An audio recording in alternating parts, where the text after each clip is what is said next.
فضیل بن ایاز فرماتے ہیں ایک جوان تھا،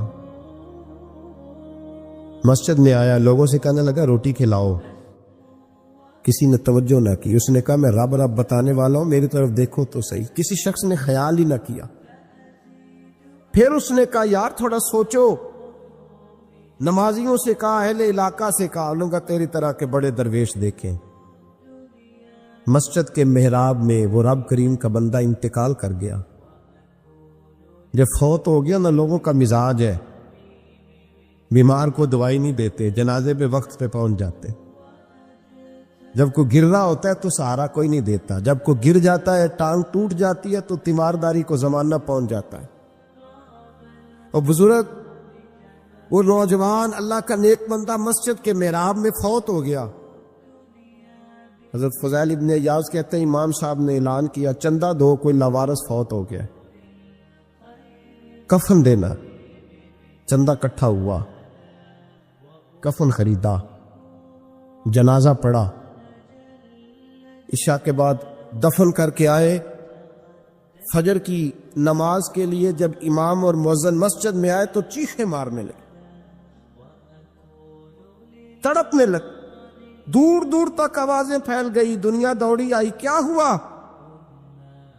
کہنے لگے وہ جو تم نے کفن پہنایا تھا وہ یہاں پڑا ہوا ہے، اور دیکھو کفن پہ تحریر لکھی ہے۔ تحریر کیا ہے؟ عرش کے مالک نے فرمایا میرے دوست نے روٹی مانگی، تم نے دی نہیں، اس نے تمہیں میرے قریب کرنے کے لیے اپنی طرف توجہ کرائی، تم نے کی نہیں، اور میرا یار تمہارے کفن کا محتاج تھا، سنبھال کے رکھو اپنا کفن، میں نے اسے جنت کا لباس عطا فرما دیا، سنبھال کے رکھو، یہ کوئی لاوارثوں کا ٹولہ ہے۔ یاد رکھیں جو وارث والے ہیں، وارث والے ان کا رنگ اور ہے، جو ماننے والے ہیں ان کا مزاج اور ہے۔ اپنی زندگی لوارثوں کی طرح نہیں گزارے، تھوڑا سا ادھر گیا تھا تو پھر تھوڑا سا ادھر گیا تھا تو تھوڑا سا، یہ کیا بات ہے؟ یہ کیا بات ہے؟ اپنے آپ کو، اپنی نسبت کو، اپنے عقیدے کو مضبوط رکھے۔ 1 انچ کے لیے اعلیٰ حضرت فاضل بریلوی رحمت اللہ علیہ کے مکان کی دیوار گر گئی، ایک کونا مکان کا، آپ جانتے ہیں پرانی دیواریں چھوٹی ہوتی تھی اور بارشوں میں اکثر گھروں کی دیواریں گری ہوئی ہوتی تھی، ایک سائڈ کی دیوار گر گئی تو اس کونے میں ہندوؤں کا گھر تھا۔ اب مستری صاحب رات کو آئے، ان سے بات ہوئی تو کہنے لگے سویرے کام شروع کروں گا۔ کہا 1-2 صاحب نے کہ ہندوؤں کا گھر ساتھ ہے اور وہ دشمن بھی بڑے زیادہ ہیں، تو رات کو ہی ہو جائے۔ کہنے لگا جی نہیں میری مجبوری ہے، مزدور کہاں سے لاؤں گا، بڑے معاملات ہیں، سویرے شروع ہوگی۔ اب رات کو مولانا ظفر الدین بہاری علیہ رحمہ کہتے ہیں بچے مدرسے کے، باقی سارے لوگ، سب کو جمع کیا گیا، جو کہ اس طرف سے تھوڑا خطرہ تھا ہندوؤں کی جانب سے۔ کہا جناب یہ بڑے دشمن ہیں اسلام کے، تو اس طرح کرو کہ 2-3 بچوں کی ڈیوٹی لگائیں یا کچھ لوگوں کی یہاں رات کو پہرا دیا جائے۔ ٹھنڈ بھی بڑی زیادہ تھی، کھڑا ہونا بھی مشکل تھا۔ اعلیٰ حضرت رحمت اللہ علیہ شاہ کی نماز کے بعد جلدی اجرائے خاص میں تشریف لے جاتے تھے۔ اس رات جب دیکھا نا باہر شور ہو رہا ہے تو اسی طرح سر پہ ایک رومال لپیٹا تو باہر آ گئے، کہنے لگے کیا شور ہے؟ کہ حضور سردی ذرا زیادہ ہے تو یہاں کسی کی ڈیوٹی لگانی یا پہرے کی؟ 2 منٹ خاموش رہے، پھر فرمانے لگے کوئی ضرورت نہیں، جاؤ سو جاؤ سارے جا کے، کوئی ضرورت نہیں، جاؤ اپنے اپنے کرو، کوئی حاجت نہیں، پہنچ جاؤ۔ کہا حضور مہربانی کرے، وہ طے ہونے لگا تھا۔ فرمایا میری وجہ سے کیوں کوئی ساری رات بیدار رہے، جاؤ تمہیں کہا نا آرام کرو۔ لوگ سو گئے۔ صبح فجر کی نماز پڑھ کے اعلیٰ حضرت رحمت اللہ تعالی علیہ جب سیڑھیاں اتر رہے تھے رضا مسجد کی، تو وہ جس ہندو کی جانب سے زیادہ خطرہ تھا وہ سیڑھیوں پہ بیٹھا تھا، مسجد کی سیڑھیوں پہ۔ سب لوگوں کی توجہ ہو گئی، کہنے لگا مولانا میں کلمہ پڑھنے آیا ہوں، مجھے کلمہ پڑھا کے مسلمان کر دو، میں کلمہ پڑھنے آیا ہوں، مسلمان کرے۔ لوگوں کی توجہ، اعلیٰ فرمانے لگے نہیں ابھی تو انتظار کر، تھوڑی دیر کے، اچھی طرح سوچ لے، جذباتی فیصلہ نہ کر کہ تو آ رہا ہے۔ یہ کہہ کے جب 2 سیڑھیاں نیچے اترے اس کے پاس سے تو اس نے پیر تھام لیے، کہنے لگا اب ایسے تو نہ کرو، رونے لگا۔